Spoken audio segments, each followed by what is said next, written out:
All right, guys, we are live. We are at Nanda's. That's where we are. We're at Nanda's Tex-Mex in Anna. This is the... that is facts.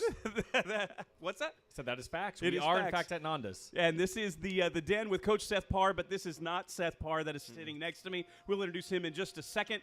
As we get going tonight, we want to thank our sponsors right off the top, Country Charm Cafe, Anna Dental, Pin Oaks Christian Fellowship, and as always, we have a huge thank you to the City Park Group for all their sponsorship of the Coyote Football Network. We are excited, though, tonight to start this show off with Anna's newest state champion, Bryce Denton. Let's give him a hand. Give it up for Bryce. Anna very quickly just becoming the home of state champions in a lot of different regards. There's a bit of a culture started here, don't you think? Yeah. Yeah. So, look, right off the bat, we're going to hit you, just kind of run right into this because, look, I was watching from home. I was watching splits. I was watching the how they put the times up. And by the way, I don't like it. I need video. I got to have video, brother. It was messing with me. But huge congratulations to you. But tell us about that moment as you cross the finish line. We've got pictures of you coming across the finish line, video of you, and you knew. Yeah. This is yours. It's all yours. It's wrapped up. Talk to us about that moment. Yeah, so we're about 200 meters from the finish, and there's this little U-turn part where you can see who's coming to, around the corners. And I looked back, and I had a 100-yard gap on the other person. So right then I knew I had the win. So all my friends were telling me you got to have a celly and all that. So that's what I was trying to figure out for the last 200 meters was I got to have a good celly. So I love it. That's what I was trying to figure out what to do, and I think I had a decent one. But, yeah, it was What was it? surreal. What was the go-to celly? I think it was just a fist pump and just a loud yell, I guess. I don't really remember much of crossing the tape because my legs were hurting pretty bad. And then you took the finish line tape and you draped it over your shoulders, almost like some Olympians will do their country's flag. And yeah. So that was pretty cool to see. And then it was funny watching. This is aside the fact everybody else come behind you. You said your legs were hurting, but you didn't show the emotion, the pain. Like we asked you the first time you were on the show, we were like, hey, what do you think about the before and after cross-country videos where people are weeping and crying? You go, well, they're just weak. Yeah. And you just kind of walk off yeah, I just won state. Let's go. I'm excited, but I'm just going to keep going doing my thing. And then about 10 runners later, you start to see some of that emotion from other people as they start collapsing at the finish line and getting picked up. And I'm like, oh, Bryce wasn't lying. He just goes and runs his race and does his thing, and everybody else is just trying to keep up. So they need to drink their milk, right? Yeah, definitely. They need just not right before the run. No, don't do it before the run. Please. Their competitors can drink milk right before the run all they want. That's going to curdle. All right, well, go ahead. Let's talk through the splits a little bit. Yeah. Right? So you kind of come out of the gate. The first split, you cross at 4:49, and you're in fifth place, right? Yep. So kind of what's going through your mind? Did you feel like that was quicker than you expected the first mile to be, slower, about on pace? Kind of talk me through that. That was exactly what I thought would happen. For this being my fourth state race, I know exactly what people are going to do. So last year I called exactly what was going to happen in the race, and this year I was luckily able to do the same. There's always one or two people that get out pretty fast, so that's why I wasn't concerned about being first at the mile. Mm-hmm. But I knew that I still had to keep it in reach. So being that second, third, kind of in between that range was kind of what my coach was wanting. But it happened to be fifth place at that time. But I knew exactly what I was.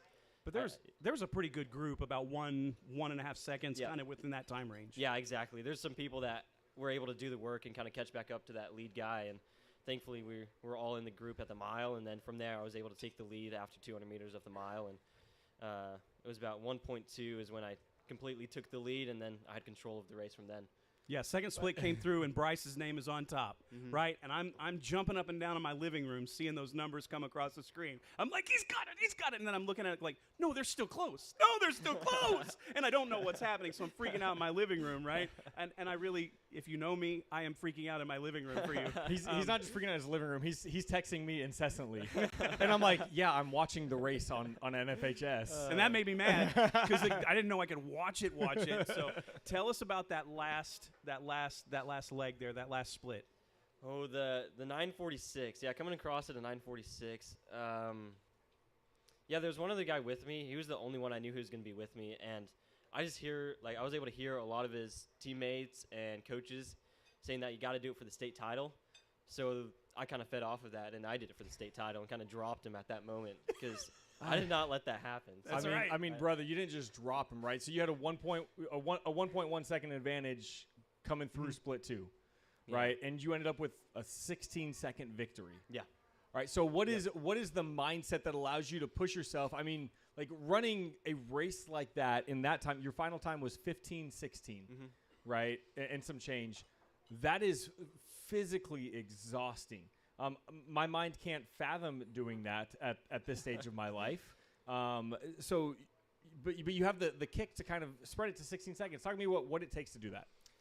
It takes a lot of grit, and it also takes a lot of support. It's I definitely can't do it without Anna here and definitely the community here, because that's the people you think of. You definitely think of what you've been able to go through, the coaching, the people, the teammates. You think of everyone at that the part where it hurts the most, and then you're able to absolutely. Yeah, parents are 100% on that list. Like, oh, hey, how convenient you mentioned that. Oh, Mom and dad right here off Mom screen. and dad right there. Let's give a little love to mom and dad right there. Dad's like, yeah, there you whatever. go. Okay.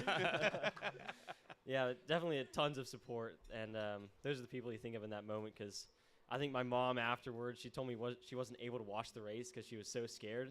so definitely gotta try and make the gap as long as possible so she doesn't worry too much. So. Well, this is not it though. Like state champion is one thing. You're not done. So what is it? What's in the future? Like what's there? What's left? Yeah. So after this, I can't run for Anna anymore. I'm going unattached because of UIL restrictions. So I'll be representing Bryce Denton instead of Anna. So that kind of sucks. I wish I could represent Anna for that one. Yeah. But we'll be going to NXR. So it's Nike Cross Country Nationals. Nike puts it on. If I'm top 5 in that race, which there's all of Texas, Arkansas, Louisiana, and a few other states that combined in that race, and it's a really, really deep field. But if I'm top 5 in that race, I'll get to go to NXN on Nike's dime. Okay. So Okay. Where is NXR taking place? Where is this race going to happen? NXR happens in the Woodlands down in south, and then NXN down by Houston, right? Yes, exactly. Yeah. And then NXN happens in Oregon. Okay. When will Nice. NXR be? NXR is on the 23rd. Of this month? Yep. Okay. This month. Look at you. All right, so give me a prediction. What do you think you'll have to run to be in that top 5? 15-16 won you state. Is that enough, or are you going to have to be able to shave 5-10 seconds off? It definitely depends on the conditions. So if it's rainy, then it's going to run a little slower. So if it's rainy, a 15-16 might get me in, but I think it's going to have take a sub 15 to get me in. So Wow. I mean, if there's anybody that has it in them, I have no doubts that you've got that in you. If I'm a betting man, I'm never betting against you. Never betting against you. You came in. Look, for the record, for those of you that weren't joining us when Bryce was here, 4 weeks ago, 3 weeks ago? something like that, yeah. He called it. He called his shot. He said, "Look, I'm going to go out and I'm going to dominate. I can't look at it any other way. I'm going to win. Yeah. Like I'm going to win, and I'm going to win decisive." And man, you did that. Like you put a huge exclamation point on that, and I know everybody in this room is super proud to have you as a Coyote. Yeah, and I appreciate the support. It's can't do it without the support for sure. Well, and then, by the way, you walk back in tonight and you drop the casual flex, just keep going in conversation. Yeah, I've been to state 4 times. I knew what to expect. Yeah. He was like, yeah, by the way, there's only 4 years in high school. I've just been every single year because no big I'm deal. goated. Like, just chill, okay, bro? Hey, I've got a fan question from for you. Do you have any advice for younger Coyote cross-country runners? What would you tell them? Ooh. That's definitely a difficult one to answer quickly, but it's just You take what time you need, man. You're good. Yeah, man. I would say just mentally become disciplined. It takes a lot to be a good runner, and it's not just physically that you have to go out and run those like 8 miles a day, and it definitely gets physically demanding, but you have to mentally tough and to be able to do that. And it's hard waking up at 6 a.m. to go run and then go to school and do all of those academic stuff and then maybe have to go run after that, but it takes a lot of consistency. So probably the number one thing I'd say is be true to yourself and just try to become extremely disciplined and consistent, because every mile will help you. There you go. So NXR, NXN, national champion. Where's college?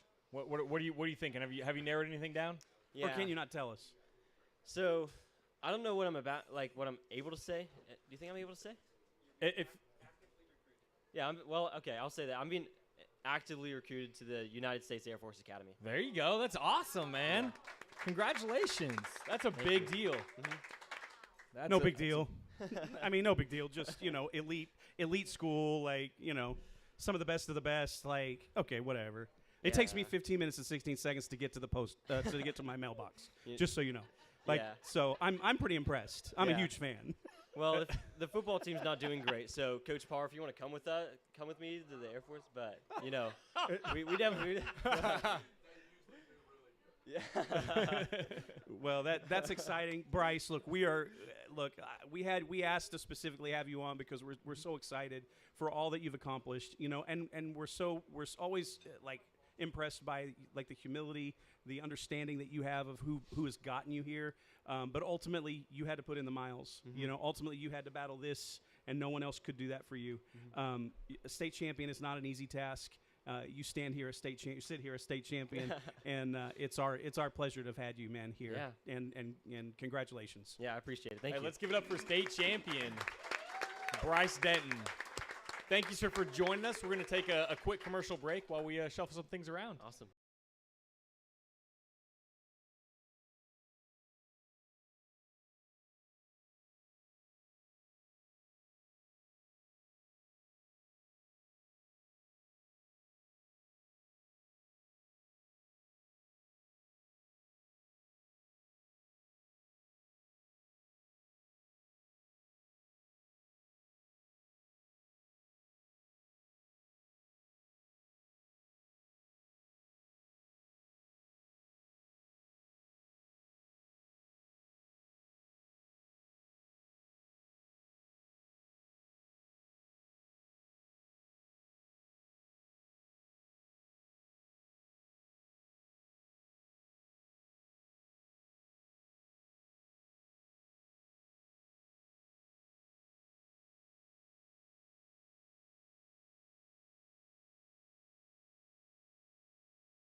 All right, well, we are back on the Den Coaches Show. We are here with our head football coach and athletic director, Seth Parr. Everybody welcome Coach Parr to the show. Namesake of the show. Well, hey, so it's the last home game of the year. Kind of talk to me about how that feels, what it means to have had our last home game, how you thought the fans were. Kind of just give us a reflection of last Friday night. All right. First of all, I want to say congratulations to Bryce. And what an amazing kid and what an amazing competitor. When we're leaving, Zai looks at me and, I don't know how much our kids really know about cross country. I know they know Bryce, but Zai looks at me and goes, oh, he got this. He's no problem. You ever seen Bryce run, Coach? Oh, and he's just really pumped up, and that's what makes me excited to see kids from other sports or just our athletes supporting each other. But they were all happy, and we got to do a good send-off for him. But they respect him so much because of the discipline that he has. That gains a lot of respect, and that's what we're talking about with our kids today. He does it because he has a passion for running. He has a passion about being the best. It's not for anything else, and that's why he's so good. Now, so we're going to miss you, but we're glad you're going to carry our Anna flag or CU flag, hopefully to Colorado Springs, right? You're going to need some oxygen when you're running up there. But congratulations to him and his family, great family, and they're always pleasant to talk to when we go to track meets and everything. So it's a great deal. So appreciate you guys, and thank you for being a part of our program. Last home game, like I told you, I never want to – I can't believe we're at our end of the season. I feel like we just started. I feel like I'm just getting going. I don't feel like I want to carry it on for 7 more weeks, and I think we can do listen, that. we won't stop you from doing that. Yeah, me neither. So it's all up if Peyton over there is going to get that done. So no. We got to find competitors, Peyton. You think anybody's going to be willing to play you guys? Right. Me and Peyton get on a phone call tomorrow. So it's we got some schools calling. I guess I don't want to say their name because I don't want to get them in trouble. And I guess he can't talk to them because they're like, my phone is blowing up, and I'm like, I think it's spam. We're watching our game film. I still hadn't answered your question. I'm sorry. You're good. But we're watching our practice. It's your show. We're watching maybe a team that we're going to play next week. We're breaking them down. And I keep on getting this phone call. And then Coach Rigg is sitting there and say, hey, Coach, this certain group wants to talk to you at 5 o'clock, you and Peyton.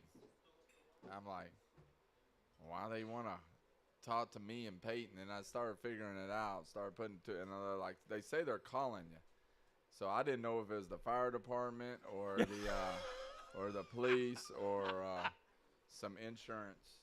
Hey, Coach, I some thought this would be kind of old hat. You've had a couple kids kind of play at the next level and move but along. All the rules change. So all the rules change. So since he's a sophomore, they can talk to me, and he can listen.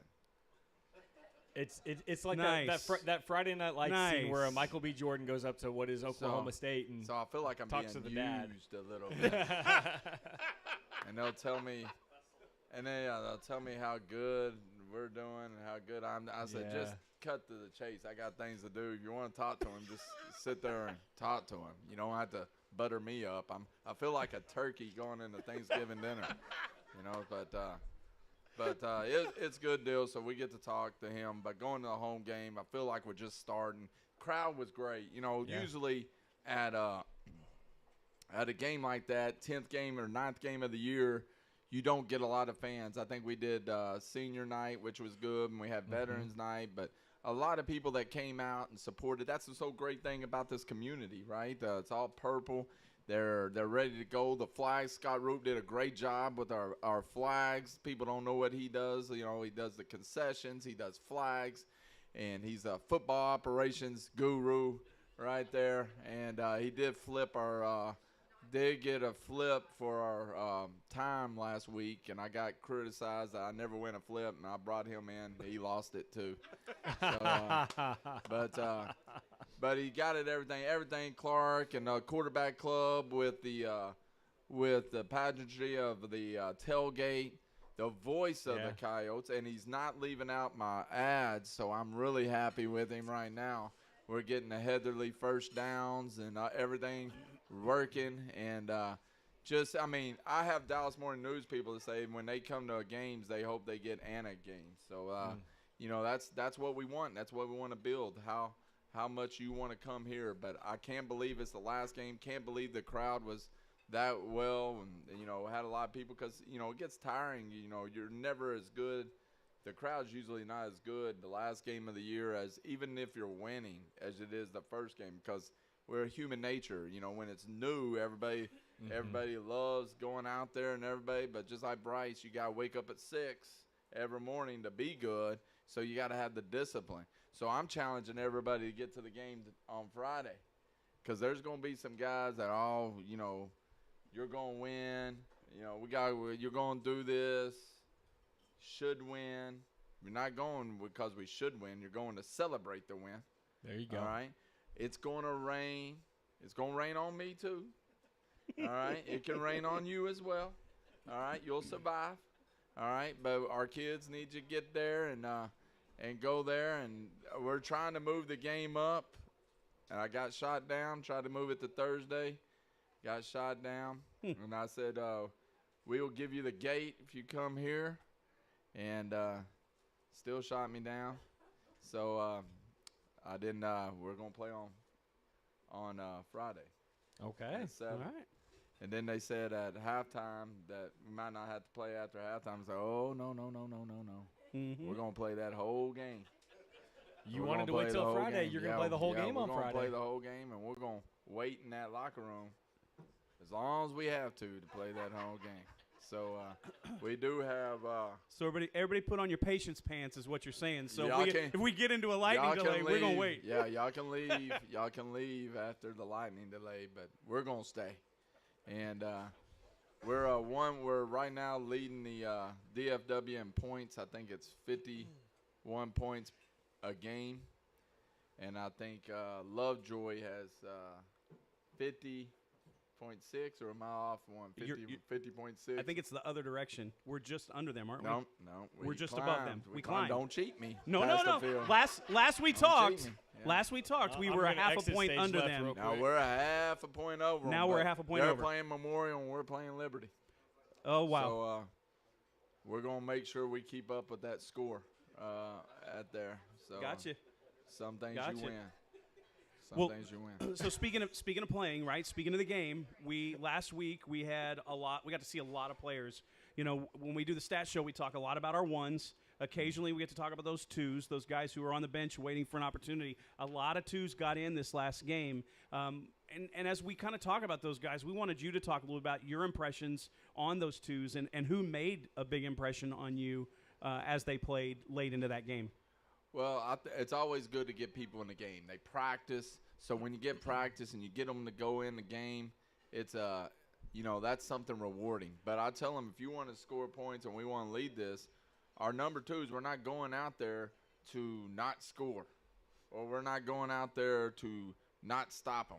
All right, so we want to score points, and we did score points. And I think we had a school record. I had another member of my quarterback club that was on the sideline that came back and said school record is 76 or 77?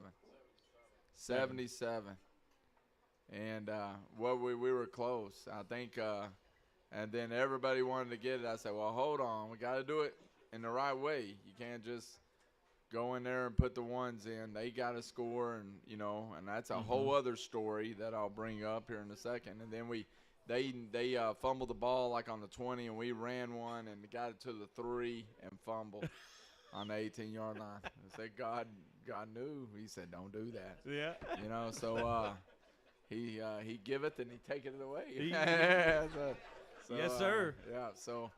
But it was good. I didn't know the strategy. I didn't know it was there. But we got a lot of things working for us. And if we get to a point where we're never going to embarrass anybody, it's got to be done right. I always say the first group, you're playing the first half, you better go as fast as you can. And I want to see you playing as hard as you can, because you got to sharpen your tools. It's not about them. It's about you and how we get better. And you kind of have to be like Bryce here. You got to be a tiger or a shark. A shark never passes up an opportunity to eat. And when we go out there, I got to sharpen our mindset, because everybody's feeling sorry for everybody on the other group, and we can't do that. We got to go and attack.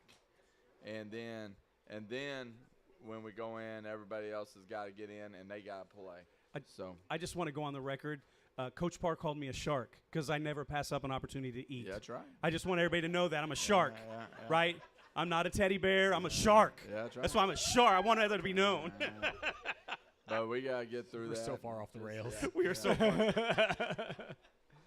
Oh, man. Well, hey, let's. I'm going to ask a different question. It's not what we have in here, but our site and our opponent for the playoff game has been set, right? So we will play November 15th against Colleyville Heritage, and we play at 7 p.m. there. So kind of talk us through how that worked and all of that good stuff. Well, they asked. I forgot. I've been at 5A a lot of my career, and I was going. I wasn't thinking that we're going to have, the seed, the highest seed now gets home field advantage, which is good. So, I was going to reach out to Melissa and see if their stadium would be available, and see if they wanted to go there or not. But they said, Coach, we have to play here. It's home field advantage. And I said, all right. So we went to Colleyville instead. Played at 7. All right. I'm not often speechless. I find it really hard to find words.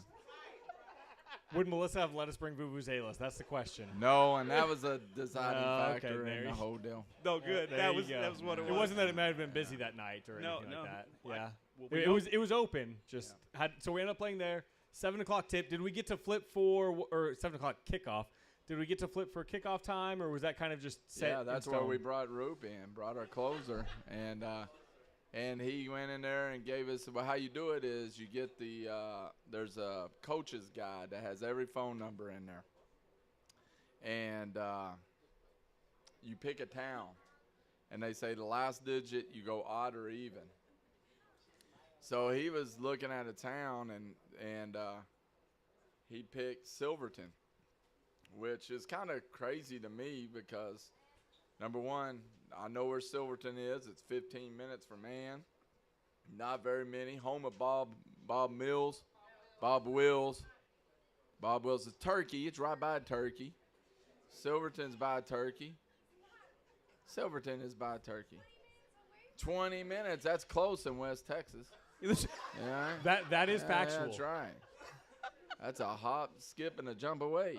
All right. So Silverton right there. He picked Silverton, and I've picked Silverton before, and it never works. He said odd. It was odd. We talk about the zip code is what we're talking about. Yeah. Okay. It was odd. So we don't hop on like a Google Chat or a Zoom and just pull up a Google coin flip. No, you do that. I did think he kind of usually like after you give you say Silverton, you gotta say odd even. Thought there was a little bit of a hesitation there, and from the other AD, but he was a smart guy. He's gone to Colorado School of Mines. He's a really good man, and but I thought there was a little bit of a hesitation on Google. You can get that Silverton deal pretty quick now. Some of these guys are pretty quick, but it was okay. We wanted to play at 7. I just kind of wanted. They wanted to play at 7, so I was just kind of, we'll play 7:30. So I wanted to flip over something so I could lose. And I think I told you. I think you may have told me we're looking at a crew out of like East Texas, like Tyler or Houston, or is that too early? How that goes is you don't get me in trouble. I'm not trying to get you in trouble. So we pick. He goes and I'll let the UIL pick our officials. Usually, especially in the 4A. And, Salina, they know every official crew in the whole area because he's been here for so long. Mm-hmm. So I always started with the UIL with that. Mm-hmm. And so you go there, and I look and I see where he lived. Like, I knew where the head coach, he's from Harker Heights before then, so I cancel Killeen out. I know he was from a little bitty town in East Texas right by Sulphur Springs, so I try to get East Texas out. And then he's in the Fort Worth. They use Fort Worth officials, so I take Fort Worth out. He takes Dallas out. I don't know if he looked me up or not, but joke's on him if he used Lubbock because I've already scratched them anyway. They're terrible as well. So, and then he said Amarillo, get them out of there too. Nobody likes me in Amarillo either. So we're stuck with probably Tyler. Okay. That's usually how it works. I like Tyler. They don't call any penalties. There Tyler, you go. East Texas, anything goes. I mean, play ball. Play fun, some ball. For the fun of it, that's exactly how negotiations work for postseason basketball officials as well. Yeah. So it's the exact same process. Yeah. And you get a lot of friends, like people who, like when you start winning, they're a lot nicer than when I first got here. Everybody got here and a lot more cordial when you see them. It helps that you have a big home crowd that comes that too. That also helps. That actually, by the way, that actually does. Part of officials' pay is part of the gate. They get a percentage based on how many tickets are sold is part of their, not bonus for the evening, but part of their stipend. Yeah. Yep. We'll call it a stipend. That's what it is. I think the ticket, where they get messed around, we won't tell them because we're getting a good cruise. But I don't know if the season tickets are counted in that, but I got to check. I couldn't tell you. I don't even know if their website has the information on it. But that's a whole different rabbit hole that we could go down that maybe we won't do right now. As we get ready to close, let's look forward just a little bit to the game then. Like, what needs to be cleaned up with our guys as we face this Liberty squad? You got to tackle. You got to prove on. I thought we did a great job this week of game tackling, getting them to the hole. Coach Severe's done a great job. Think about that, man. Y'all made him bald. Coach Ray, look at that.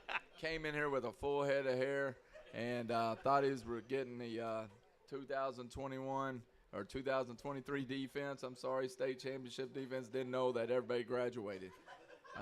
I did a great job with selling that and hiding that from him. I just got to ask, what's wrong with being bald, man? It's nice. It's a good deal. It's a good deal. So we got to tackle, be physical. Yeah, and you gotta stay sharp. You can't do too much. You gotta call Zai and say, enough's enough. Go be a quarterback. Let's not be, don't run it every time. So, don't try to do too much. He hears the whole spiel. And then we gotta watch the sideline. Don't need to be a bunch of dancers. You gotta watch them. I mean, this camera crews and the sideline's about to get taken back here after this year. We've kind of grown, and it's like a circus down there. And so I am going to have to reel the we got people being hired as special, social media guys, I guess. And I wasn't ready for that, but I had to get that put back in its place. So, okay. I think we can't play for that. Mm-hmm. All the pizzazz. We need to just play because we like football. I mean, for sure. And if that ain't enough, then that's probably you don't belong here in Anna. So there you or go. you don't belong on the team. So we got to get that straightened up and fixed up. And the Nylander, before y'all kick me out of here, I wanted to tell the Nylander family I apologize. Tristan is one of my favorite players, but he's like my kids. He can get me. And if you saw me chewing him out on the sideline, that's what Nick Saban said. That was an ass chewing. And the reason that happened is I get on him all the time. I say, you need to have some personality. Come through. Well, he got a lot of personality on Friday night. I'm calling runs, and he's just ripping off passes. And so I'm looking at him, and I said, what is going on? And I call a timeout. If you see the timeout, I said, what are you doing? Mm-hmm. He goes, I don't know who's signaling the play. Which I don't know if that's all true. I said, you're in charge of the signals. So how do you not know which one is signaling? And then he gave me a deal. He says, well, I don't know who's live. I said, there's only one. And then one of the Zai's like, there's only one set of hats right now. Because usually we had the green hats, red hats. Well, the red hats were all playing. So the green hats they're only one live. So I said, hey, there's a way. He goes, he's open. I said, I know he's open. That's not the point. I said, we're trying to run the clock out. Yep. And then he said, Coach, just let it rip. So I was like, all right. I said, who is this kid that we just brought in here? So we had a good conversation, but he's good. He's good. And I do get it. You go in the game and you want to play football. And it's not their fault, but, he went in there and he did a good job. Now, I do call runs, and he was tagging passes, which I do have. We tag every pass every run with a pass, and he was never going with the run. So he had a lot of confidence from the last time he went in. Yeah, but I think I may have heard you in that sequence at one point because I was down by where I was filming. I wasn't filming that. I'm glad you weren't.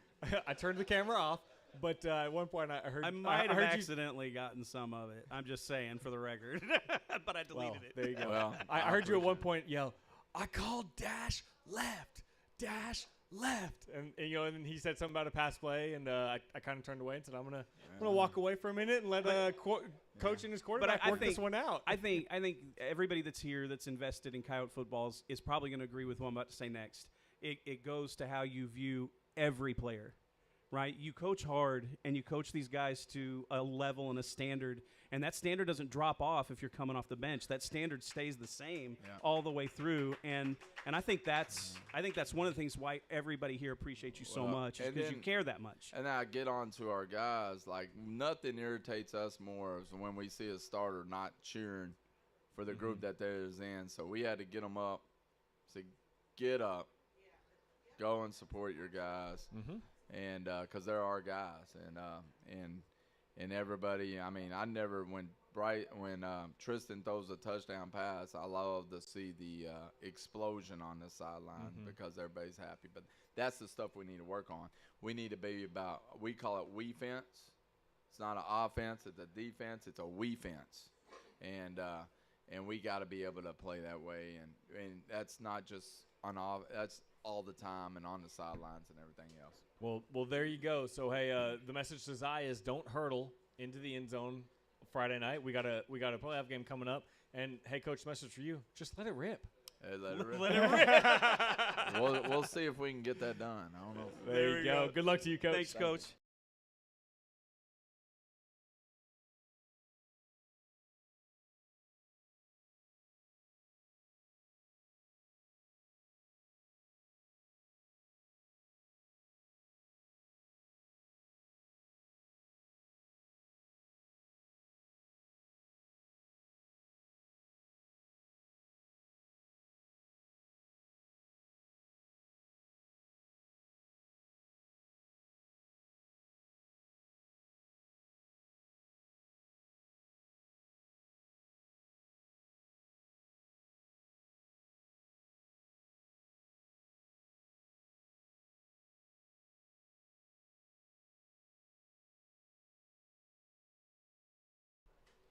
All right, guys, we are back from a quick break. Coach Seth Parr has just gone to enjoy his dinner finally. He said before that, I'm going to go ahead and tell on him, run 100%. He goes, hey, why don't you have somebody start before me because I can kind of talk for a while. And we got some good stuff out of Coach, but we are joined in this segment by another one of our coaches, and we want to take a moment to welcome Coach Townsend. Let's welcome Coach Townsend, running backs coach for the Coyotes. Appreciate it. All right, so we're really glad that you're here. Glad to have an opportunity to get to talk to you a little bit and spend some time kind of getting to know you. As you have, I mean, this is your first time in Anna, so I think one of the first questions is talk to us about this community. Talk to us about what it's been like moving here and having your family here, and just kind of talk overall about that transition for you guys. Yeah, it's been great. So I started here full time, I guess, back in June, and physically, my family hasn't moved here. We still live in McKinney, but both of my kids are going to school here in Anna schools, and we're loving it.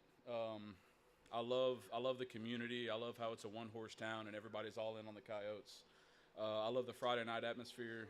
It's very special for me. My daughter's an athletic trainer, and she also helps out with the social media, so she's on the sidelines every Friday night. My son's a ball boy, so yeah, all three of us are on the sidelines every Friday night. It's very special for me, and it's I don't know, it's a family thing. It always has been. And so, yeah, Friday nights are very special for us. And yeah, it's been great. It's been great. Good transition for my kids, so they're really enjoying it. Well, so kind of you mentioned something. Share with me a little bit the difference between having a one-school town where everybody's united in the same direction versus coming from McKinney. You guys have 3 different high schools there. Talk about how that creates a difference in community in the area that you're in.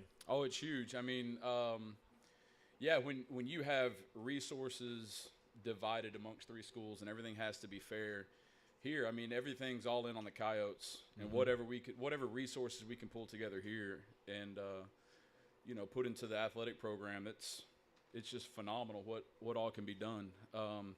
Yeah, I was blown away at just how robust, I guess, our quarterback club is compared to what I came from at a 6A level. I mean, because it obviously means a lot to the people of this community.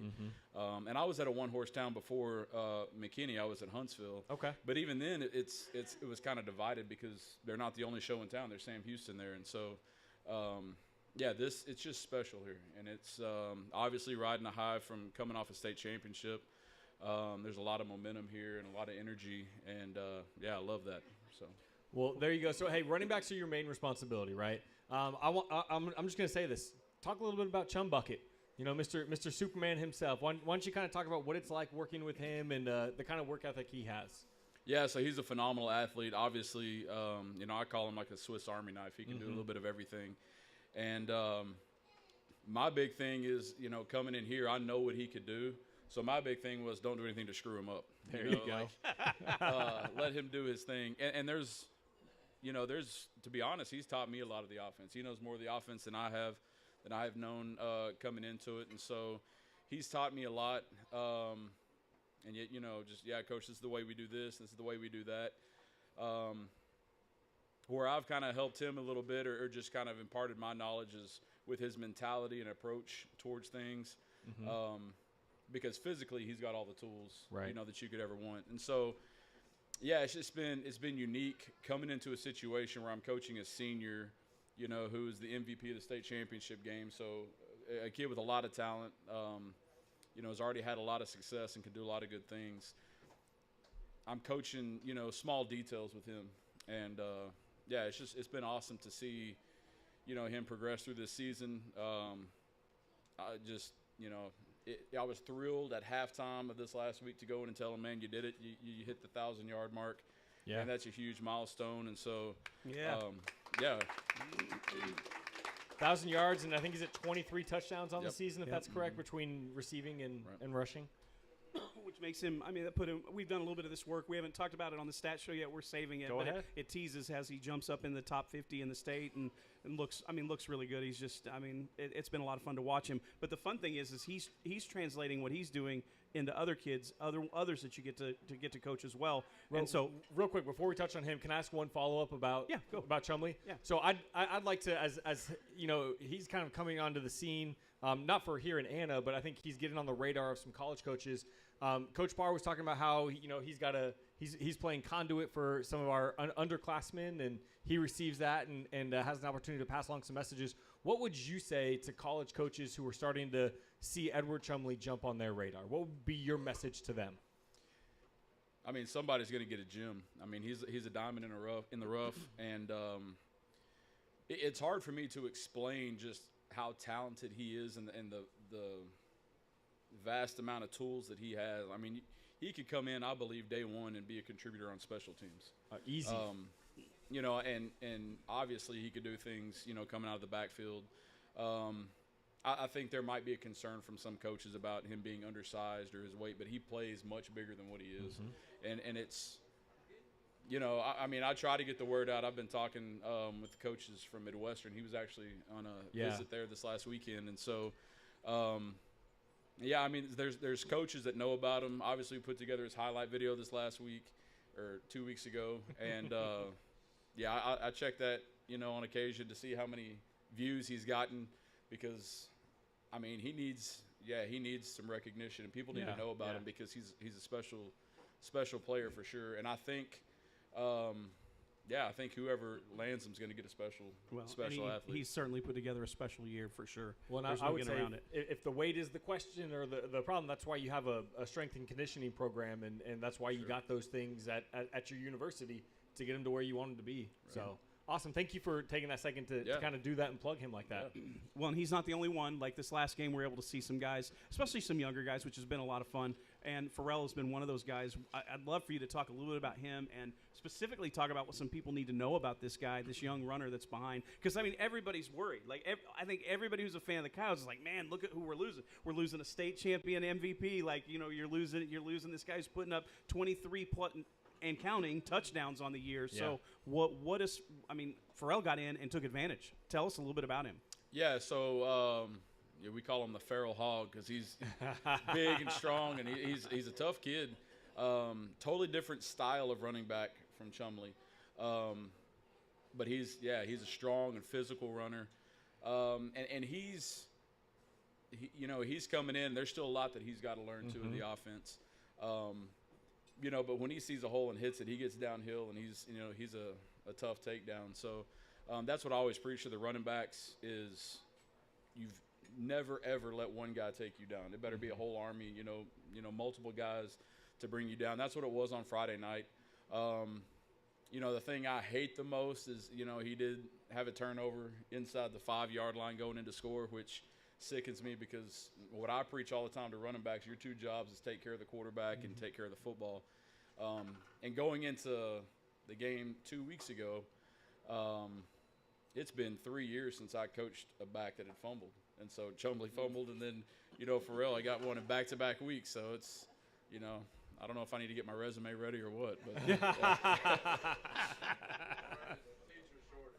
Yeah. There's a teacher shortage. There you go. I think that means you're safe. Yeah. So what happened on that for fumble? Did he just get the ball too far away from his body? Yeah, I think so. I mean, we I always preach, 5 points of pressure, and he didn't have one of those points of pressure, and so I'm big on whenever contact's imminent and you know that you are about to come into a collision or you're about to be taken down to the ground, your free hand ought to grab the wrist and you hold the ball tight to your chest. He didn't do that, and so that was, it was a small thing, but it ended up being a big thing. Mm-hmm. And so details matter. Success is always found in the details, and so you miss that detail and it cost us a school record in points, and it cost him a touchdown. He would have had 3 on the night. Yeah. And so that's a big thing for me when I coach running backs is there's a lot of things you can control and there's a lot of things you can't control. You can't control the play that's being called. You can't control how your offensive line blocks for you. You can control how you hold the football. And so the things that we can control, we've got to be able to master those things. So. Well, details matter. They do. preach that at every level. I know next level, that's a massive point of teaching, and it's great to hear you guys preparing our young men for that next level kind of ball. And you're one of those great coaches doing that here. It's great to have you on the show. Yeah, appreciate it. Thanks for joining us. Appreciate I hope we went a little easy on you in your first time. Oh, it was easy. It was All a right. breeze. I appreciate it. Let's give it up for Coach Townsend. All right. Appreciate it.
All right. Well, hey, we're back. We're joined by our defensive coordinator, Coach Severe.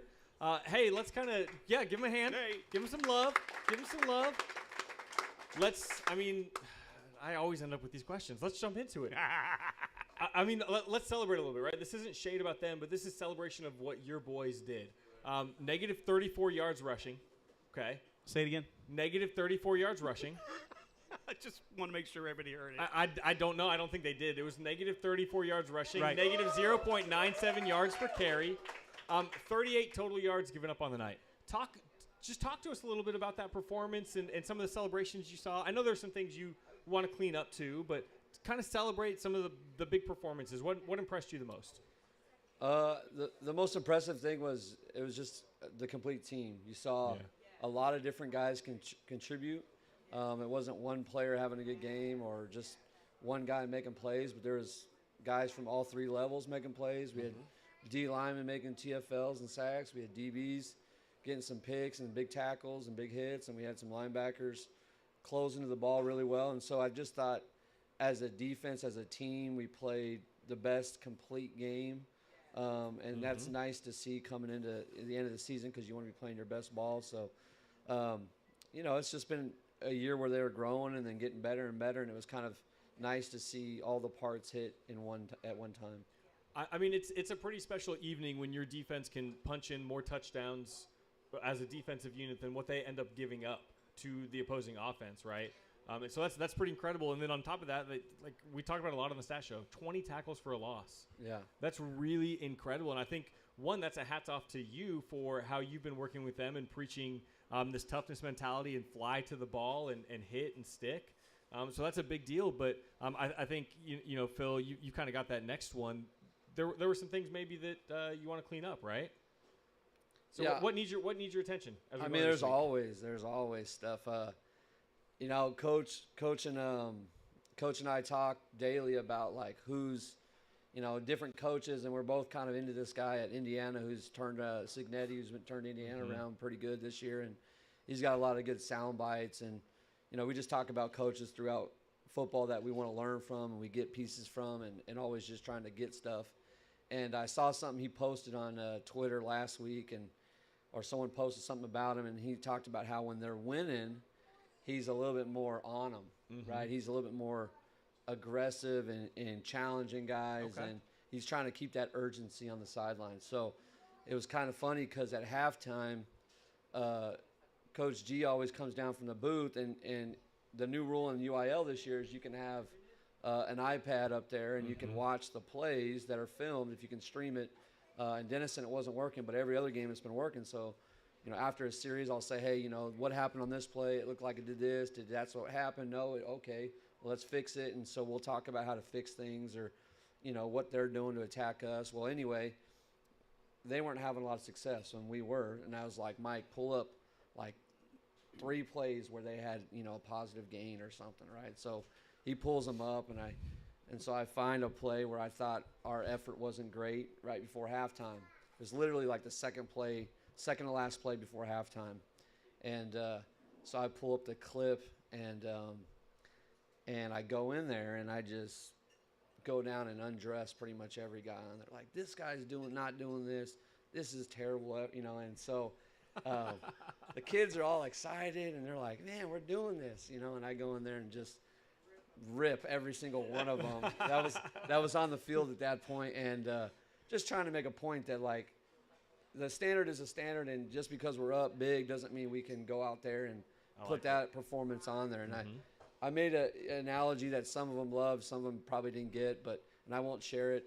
But basically, I just said, I wanted to come in here and celebrate, and then we let this play on film, right before half, and so I had to, it just really ticked me off going into the locker room. So, so anyway, that was fun, but there's always stuff. There's always stuff. There's pad level, and there's angles, and there's our footwork to the tackle, and so that's been a big deal all year is just our footwork to tackles, and the big thing that we've been stressing is just your effort and flying to the football can correct a lot of those mistakes. And I think now that our kids are understanding things a little bit cleaner and clearer, that the effort's showing up and hiding some of those things. But it's always, every coach, if anyone you ever talk to, it's never as good as you think. It's never as bad as you think. You have a terrible game, and there's a bunch of good things you can pick out. You have a great game, and there's a bunch of things you can pick out in the other way. So, that's our job, is to go look at the film and find the things that we need to stress for the following week or for the team to get better. So last week you just kind of casually mentioned in your coaching tree a connection to Joe Gibbs. You just kind of passing by Joe Gibbs, like a little bit of that, like no big deal. That's kind of a big deal to people who love football, right? Yeah. To have that kind of a connection in your coaching tree. Can you talk a little bit about that and maybe some of the stuff maybe you've been influenced by your grandfather and just maybe some things you've seen or. Yeah. So first of all, I'm gonna put this out there, and if anyone who's a Cowboys fan, I don't really care, but Joe Gibbs is, to me, the greatest NFL coach. Bill Belichick's great, but Joe Gibbs won 3 Super Bowls with 3 pretty average to just above average quarterbacks.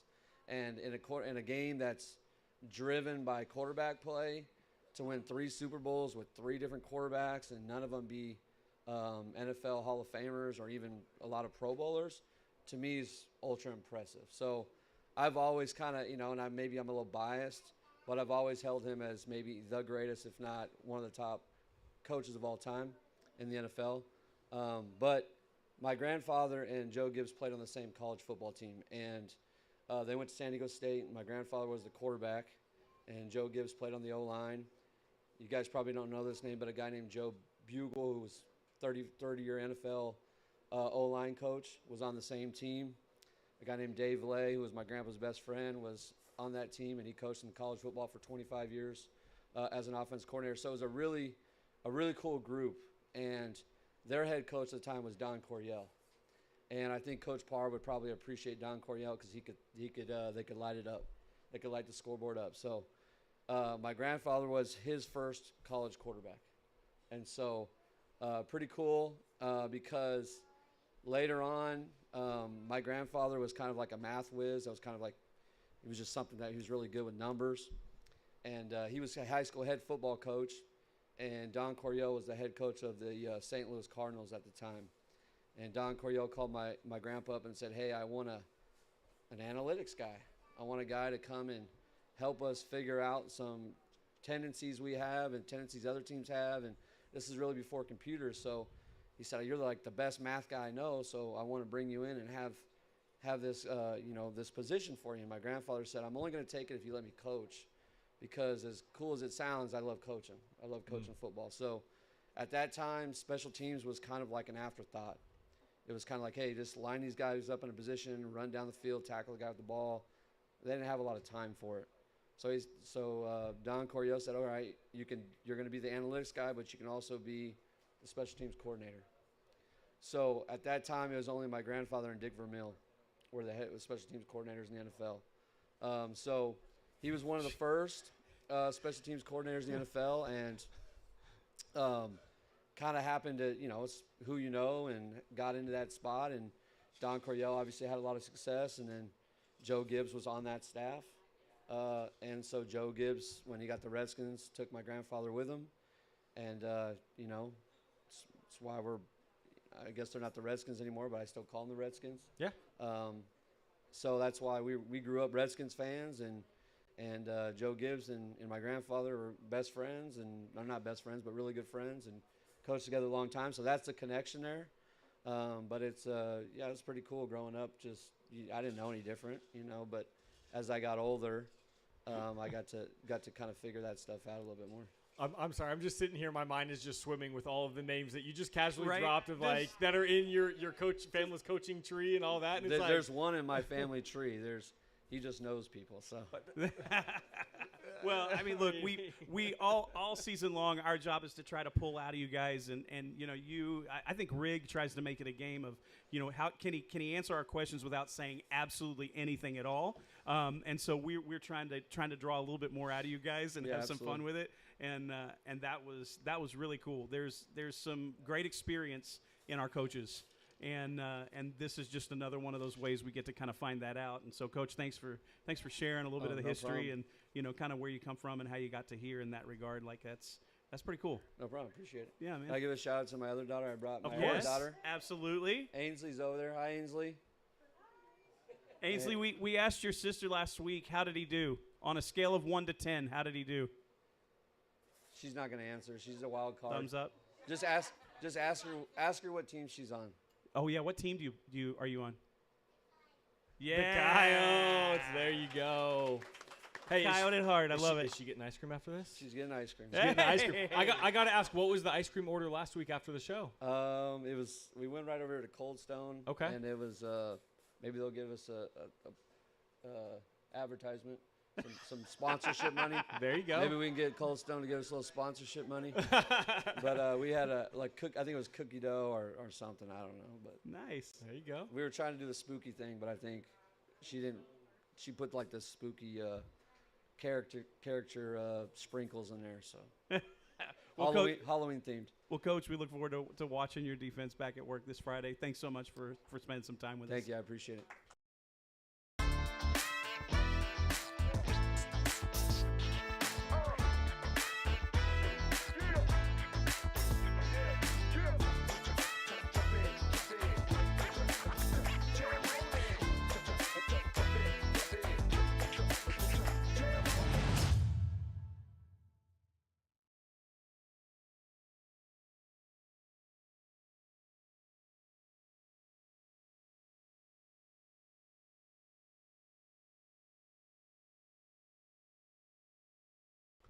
All right, guys, we're back. Quick break. We had the opportunity to talk to Coach Severe. Now we're joined by Coach Rod. Hello, Let's welcome Coach what's Rod. up? How y'all doing? Good. How are you doing, sir? Good. Man, glad to have you here. Yes, sir. You ready for this? Yep, I'm Man, ready. we're going to jump right into it with you this week. right? Come on. Pharrell got a huge hit, nearly absolutely decapitated a guy.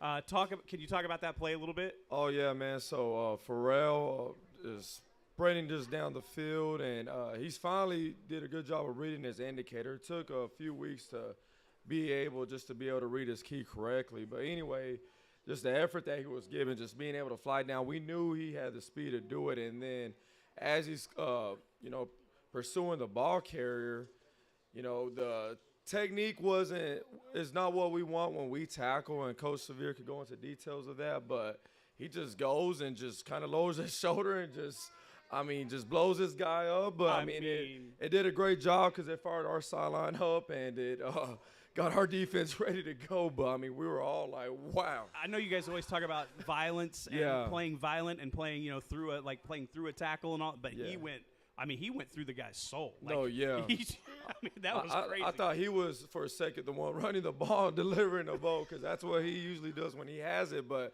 it was honestly good to see him do that. So good. Listen, the hit was down over kind of where I was standing, and I saw the hit live, and I was like, "There's no way that's not a penalty." Yeah. He almost murdered a young man. He took his life and his head and his soul just straight out of his body, and. But no, I watched it again on video. That was a hard hit. Right, yeah, and in the past weeks he's been doing a good job of sprinting, but his eyes weren't tracking the near peg of the ball carrier as he's returning it, and a lot of the times what he was doing was he was overrunning it. Okay. Right, but last week he finally had his eyes where they needed to be, and he tracked that ball. He was tracking the near peg of that ball carrier, and splat. He didn't overrun anything. He ran through some things. Ran through some things. Well, we had a lot of highlights from last week's game, right? Yeah. That hit by Pharrell being one of them on the kickoff coverage, but we also had a moment where we let a kickoff go for a touchdown. Yeah. Talk about that. Sorry, but we got to talk about it. No, yeah, it was first one all year that we've given up, and the deal about it, we did have a lot of our guys that we moved up on there, and it honestly wasn't anything bad with effort or scheme, but it was as they're closing in on the ball carrier, the returner was bobbling the ball a little bit, and it was kind of causing our guys to kind of hesitate. Mm-hmm. And what ended up happening is as they were closing the book on the ball carrier, we had 3 of our young bucks kind of just overrun it, and there was a seam, and 6 points, and I wasn't jailbreak, and he was gone. Yeah, so right into the end zone by me, and I was not feeling it. Yeah, I deleted that play out of my camera. Good. Yeah, I don't want to see it anymore. Well, let's look. But the good thing about it, on the following kickoff, they were able to go down there and make a play. So Carter Merritt, sophomore, we moved up for these last couple of weeks. On the following kickoff, goes down there and makes a big play on the ball carrier. So they fixed it on the next one, and that's what matters. Carter had a pretty good game all around, actually. Not just there, but he played pretty well. He caught a few balls. He caught a stick route, flipped his hips, picked up a decent gain. So it was good for them to, play in that environment and, play a varsity game. So. Well, let's get into dangerous territory for our last question of the night. Everybody game for that? Like to go in a little dangerous territory? I like this. So we're going to step right into the landmine here. Let's talk about Coach Parr a little bit. Yeah. You ready for this? I know you love. Coach Parr just looked up from paying his check and said, "Wait a minute." So he's been talking quite a bit about you over the last few weeks. Right. Yeah, you've been catching some strays, man. Oh, buddy. Left and right. You've been taking some hits. And some of them are some uppercuts. Like, he's not pulling punches for sure. Oh. So let's talk about Coach Parr, having him as a coach versus being on his staff. Yeah, it's still nothing's changed. I'm still getting butt chewings, right? Nothing has really changed. It's been awesome to be able to play for him and then coach. He's always gonna have a high standard regardless if you're a player or coach, and he's gonna get every ounce out of you. And he's doing that not only to get you better, but to also get the very best that you can pour into the kids, right? And so the butt chewings, they're still there. Still feels like I haven't graduated. It still feels like I'm playing. But so you can sympathize a little bit with Tristan. Yeah. So I know what Tristan's going through. So I've been there, but man, it's all good. So Well, I got to know. I got to keep digging this a little bit, man. You kind of skirted it and answered it really well, and you gave me the politician answer. Yeah, it was really political. I was really impressed with how clean you did that, but we're not letting you off the hook. What's your favorite Coach Parr story from when you were a player? Favorite Coach Parr story when I was a player, or moment. Okay, so my junior season. Oh, Ann's gonna come up if you don't got one. Yeah. So my junior season, we're undefeated, and we were playing his alma mater, the Plainview Bulldogs, and we've always struggled against Plainview for some reason, even when we had really good teams and Plainview, was struggling. One of the teams that Coach Parr had that won district that was undefeated lost to a Plainview team that only won one game. Well, anyway, so getting into that game, he was talking about breaking the Bulldog curse, right? And there was a number of things that happened. So after one of the practices, he just has a bunch of doggy treats. And, this is a legitimate, 100% authentic doggy treats that, you could just give it to any type of dog, right? And he was like, we're about to break this Bulldog curse right here. I'm tired of the Bulldogs, da-da-da. And he just starts eating a doggy treat. Well, then as he's eating the doggy treat, he's handing out doggy treats to, some of the players. I was one of them. And when you talk about one of the most terrible things you could ever try. I can't even just, my mouth was just wanting just to, vomit. It was bad. It was terrible. Well, that's one part of the story with that. Then the next day, getting ready for our pep rally, there's a Bulldog that comes in, and it's just, the team room, I got this Bulldog, da-da-da, and, I got the Bulldog to piss in a bottle.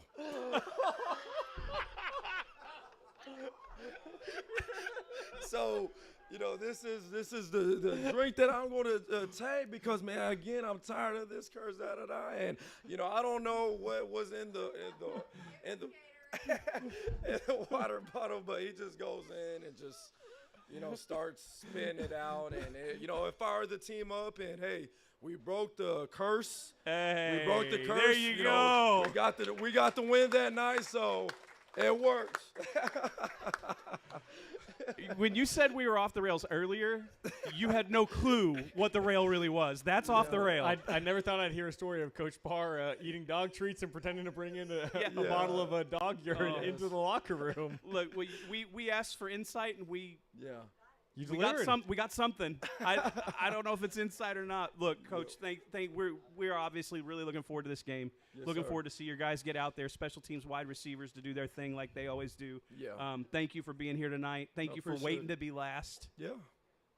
Anytime for you guys. We always end strong when we end with Coach Rod. So that'll be a wrap for us tonight. That'll bring us to a close. And so we want to thank all of you guys that stayed with us throughout all of that tonight. Nandas, Caesar, thank you, brother, for all you've been doing for us so far. Always appreciate you and your great staff. Give it up for the staff that serves us so well throughout the night. This Friday is an early kickoff. 7 p.m. 7 p.m. It's at Kuykendall. I think that's how you say it. We butchered it. Kirkendall? There's no R in there. See, we totally messed it up, didn't we? There's not even an R in there. Forgive us. Lost. Forgive us for how much we messed that up on the stat show. Kirkendall Stadium. Be there, as always. Be loud. And as you heard Coach Parr say, if it's raining on you, it's raining on him too, right? So we can handle it. Let's get out there, have fun. Buy a poncho. Amazon can probably get it here in time. Buy a poncho, and remember, let it rip. Let it rip. Let it rip. I think that's a perfect way to go out. Let it rip.